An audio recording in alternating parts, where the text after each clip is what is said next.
नमस्कार दोस्तों, ज़्यादा समय ना गवाते हुए स्टार्ट करते हैं।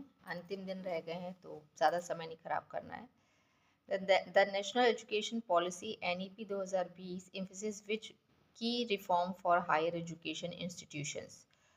3-year undergraduate degree only, single disciplinary institutions, multidisciplinary and flexible curriculum, or abolition of private universities.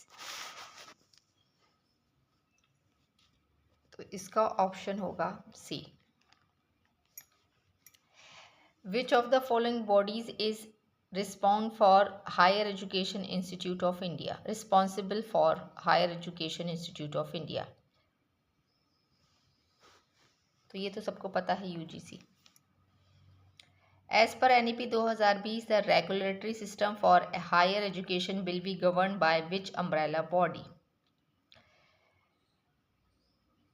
Bill भी लिखा है तो फ्यूचर में कौन सी गवर्न करेगी? HECI, higher education commission of India. Next ले लेते हैं हम UGC minimum standard and procedure for award of PhD degree regulation were first notified in which year?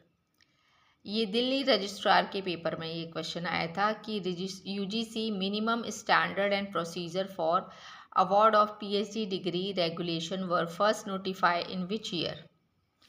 तो 2009। ये दिल्ली रजिस्ट्रार का पेपर हुआ है, उसमें आया था ये।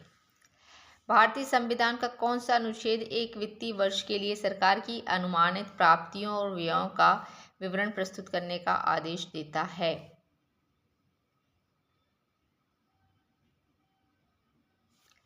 अनुच्छेद 112। भारत के संविधान में पहली बार किस वर्ष संशोधन किया गया था?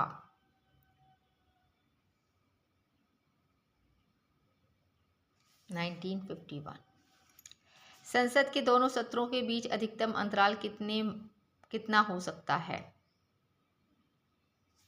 6 माह।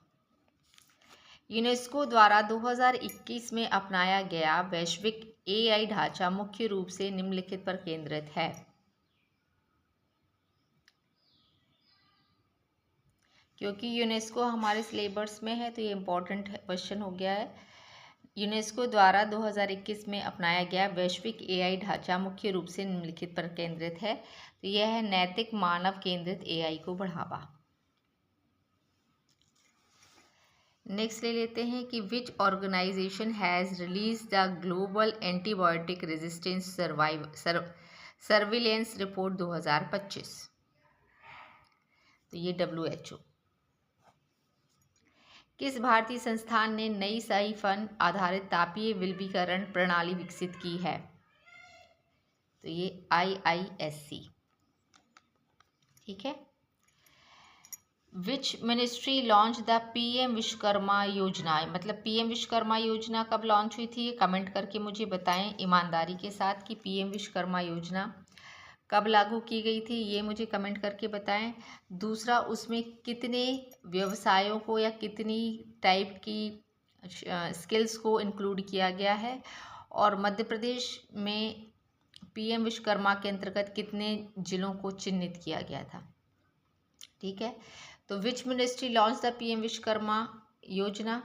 तो ये आप लोग ज़रूर लगा कर आओगे कि ministry of skill development and entrepreneurship, जबकि इसका आंसर है ministry of MSME।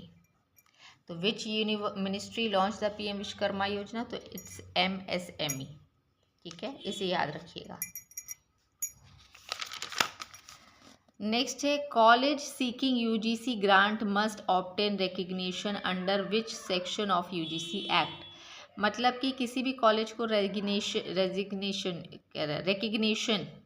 UGC grant तभी मिलती है जब वो रिकग्नाइज्ड हो। तो वो एक्ट के किस एक्ट में उसको रिकग्निशन मिलती है? तो एक्ट 12B। ठीक है।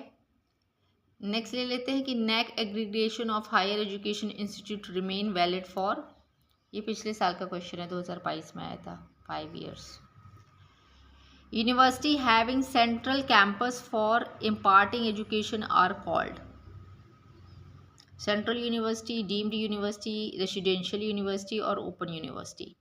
Universities having central campus for imparting education are called central universities. Last question है आज का कि national council for women education was established in which year. National council for women education was established in 1958। और यदि पूछा जाएगा कि national council for women की सबसे पहली चेयरमैन कौन थी, तो दुर्गाबाई देशमुख पहली चेयरमैन थी। इसे ज़रूर याद करके जाइएगा। National council for women education 1958 में बना था। तो जो फर्स्ट टाइम देख रहे हैं वो विजिट, क्योंकि अभी डेप्यूटी रजिस्ट्रार की भी वैकेंसी आ गई है, ऐसा मुझे सुनने में आया है, तो सब्सक्राइब ज़रूर कर लें चैनल को, ठीक है, क्योंकि अब डेप्यूटी रजिस्ट्रार का भी एग्ज़ाम होने ही वाला है, मतलब उसके फॉर्म भी भरे जाने हैं, तो उसके लिए भी फ्रूटफुल होगा। तो लाइक और कमेंट ज़रूर करें। Thank you.